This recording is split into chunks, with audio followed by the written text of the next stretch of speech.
E não pode falar que a ansiedade é uma doença que está passa hereditariamente?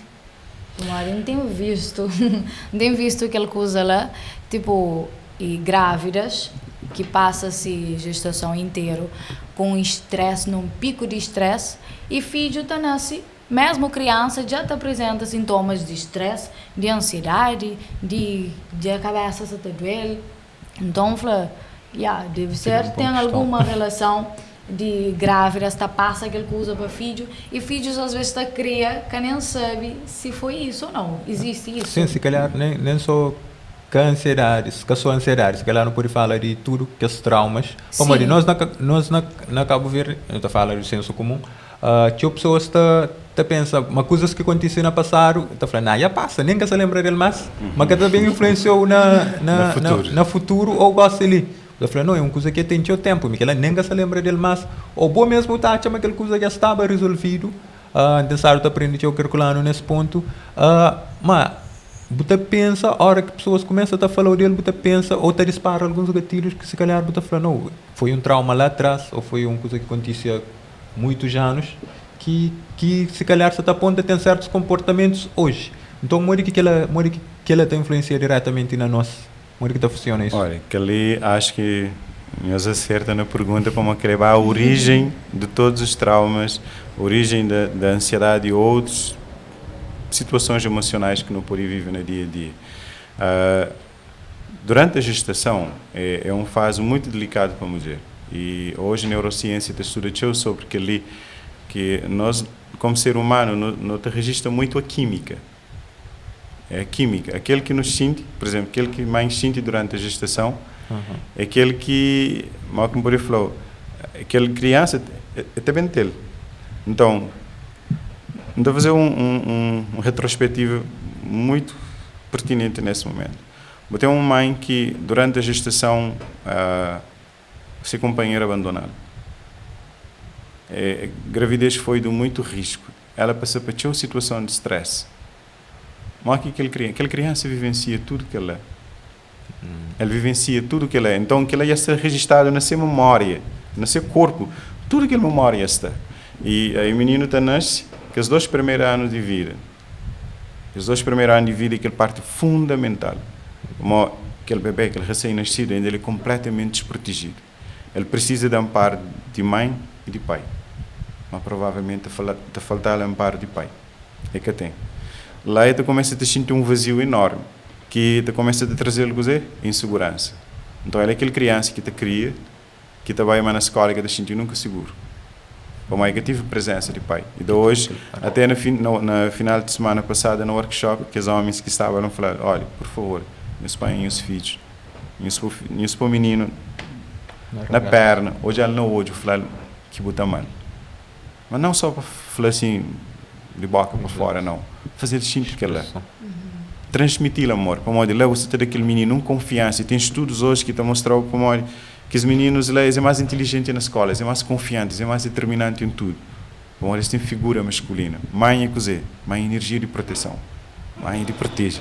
Pai é aquela energia de levar o menino para o mundo. Então, se tem pai que te leva, e pai para ele é ser Deus na terra, então ele tem referência, ser rei. Então, assim, a pai está comigo, a pai está protegendo, pode fazer tudo. Então, ele tem aquela presença de força nessa vida, mas, infelizmente, na Cabo Verde, ele tem uma situação que, casais, se direito, engravida, homem desaparece, e aí, coisa que eu te espero, aquela geração, aqueles meninos que estão nascendo, com tudo aqueles desafios lá. Eles têm traumas, até tem um vídeo no YouTube da doutora Anete Guimarães, que até dá um caso muito pertinente de uma criança, que quando nasce, que os primeiros dias nega a amamentar a sua mãe. Nega, literalmente. E aí, já se leva a menina para pediatra, já se leva a menina para vários especialistas, até que se leva para um psicólogo que é especializado naqueles traumas intrauterinos. E hoje tem aquela área ali, tem pessoas, psicólogos que se especializam naquela área lá. E a única que se pergunta que fazer mãe foi dizer, como que foi a gestação de menino? Não, foi tranquilo. Já não tinha um menina, então eles queria para mãe estava tão confiante que devem ser um rapaz. Ok? É que eu fazia nesse pré-natal foi tudo que prepara foi para um rapaz. quando o menino nasce, eles falaram, é uma menina. Eu falei, que pena. E bebê está sente isso? Claro que sente. Ele sente rejeição logo. Ele sente rejeição logo, nesses primeiros momentos de vida. E aí depois, coisa que a Nete Guimarães está falando, que eles conseguem reverter aquela situação. Começa a falar com o menino. Que ele fica, por exemplo, quem que assiste esse podcast, se você tem um bom filho, que passa por situações de conflito, às vezes você até entende, fala com ele no sono, enquanto você dorme. Porque você fala com o seu subconsciente e com a sua consciência maior. Fala com aquele menino no sono. E aí você começa a perceber como o comportamento vai morrer. E é assim que aquele mãe faz. E começa a falar com o menino no sono, a pedir perdão por tudo, por coisa que passa. Ele queria tanto um rapaz que depois de menos de 12 meses o menino começa a amamentar na sua mãe. Então, que esses traumas de infância é tão profundo. E mim, quando a gente analisa, por exemplo, situações de crise da ansiedade, um daqueles fatores que está desencadeando a ansiedade, primeiro, está trazer aquela parte de genética, e que tem um outro aspecto que ainda ramifica, que não começa a falar ali, antes de não começa grave, que tem a ver com a hipersensibilidade. Tem um livro que ainda recomendo quem que assiste as lives ali, os job, que é Pessoas Altamente Sensíveis, da doutora Elaine Aron. Ela que naquele livro está fazendo uma descrição de características das pessoas. E nesse livro está considera porque cerca de 20% da população é hipersensível. E quando você analisa dados de ansiedade e depressão, não te fala mais ou menos de 20% também. Dados do ONU, se você começa a fazer uma correlação de que número. E eu te falo, mas, ok, Herculano, onde é que está a hipersensibilidade? Para pessoas com características de hipersensibilidade, tudo é mais intenso para isso. Entende? Exatamente. Uma coisa que, por exemplo, que para mim pode ser tranquilo, para você tranquilo, para Ruth pode ser um exagero, uma coisa que nem cada suporta, entende? Então, que a hipersensibilidade agravou os níveis da ansiedade. Quando maior nível de ansiedade, quando maior nível de sensibilidade que você tem, maior é a predisposição a ter problemas como ansiedade ou depressão. E a sensibilidade a pessoas, sensibilidade a lugar, a sensações, para ainda sentir aquela coisa lá e tipo aquela coisa que gosta de falar, teu energia de alguém, tu sente energia de alguém.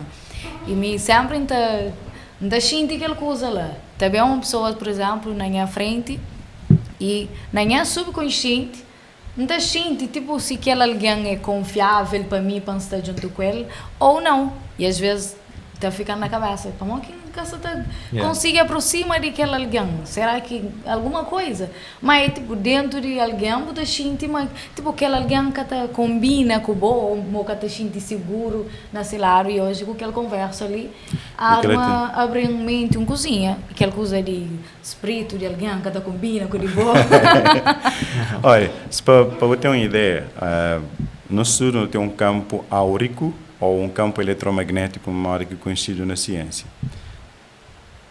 Em campo tem um raio aproximadamente de 7 metros. Imagina, está ali, em campo se descobre de Bo, de Stefan e de jovens que estão do outro lado. Isso te influencia, positivamente ou negativamente. Então, essa hipersensibilidade, aquele sensor de nós, está fazendo perceber aquilo que está à nossa volta. Entende? Então, quando maior tem essa hipersensibilidade, sim, vou pôr hoje alguém que vou sentir bem, de que as características de pessoas altamente sensíveis, chega no lugar com multidão, é que eu consigo estar lá, às vezes está passando num lugar que tem arrepios no corpo do nada, tem várias sensações. Então, essas pequenas características ali, e tem muito mais, que você percebe, mas você tem aquele nível de sensibilidade. Às vezes ele pode ser intuitivo também, entende? E a partir de lá você começa, até esse livro, o objetivo desse livro é ajudar a compreender e utilizá-lo a favor. Se você tem noção de que lá, eu vou poder, não sei se, por exemplo, percebe, mas eu tenho um pouquinho de que ali, mas já vou perceber que às vezes você chega em alguns ambientes e tem só fofoca, intriga, coisas que é muito fixe.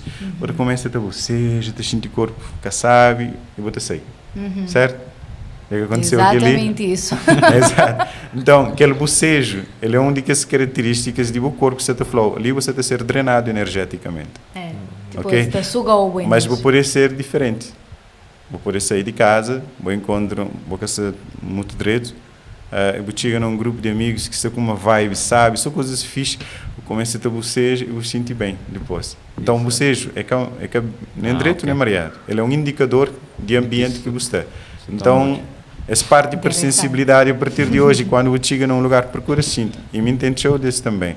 Então, lembro-te quando estava ainda rapazinhos de 20 e poucos anos, andava para a festa, ainda sentia alguma coisa que estava direito lá, ainda saí. Minhas colegas falavam, eu sei com algum menino, alguma coisa do género. E que tinha nada a ver. Apenas eu senti que devia estar lá. E no dia seguinte, eu falei, mas porque eu saí de lá de uma guerra naquele lugar. A minha sata sentiva, só que sabia provava, que sabia falava como aquilo aconteceu. Então, esse livro de Dr. Elaine Aron, que é uma psiquiatra e um tese de doutoramento, ele explica tudo aquilo. Entende?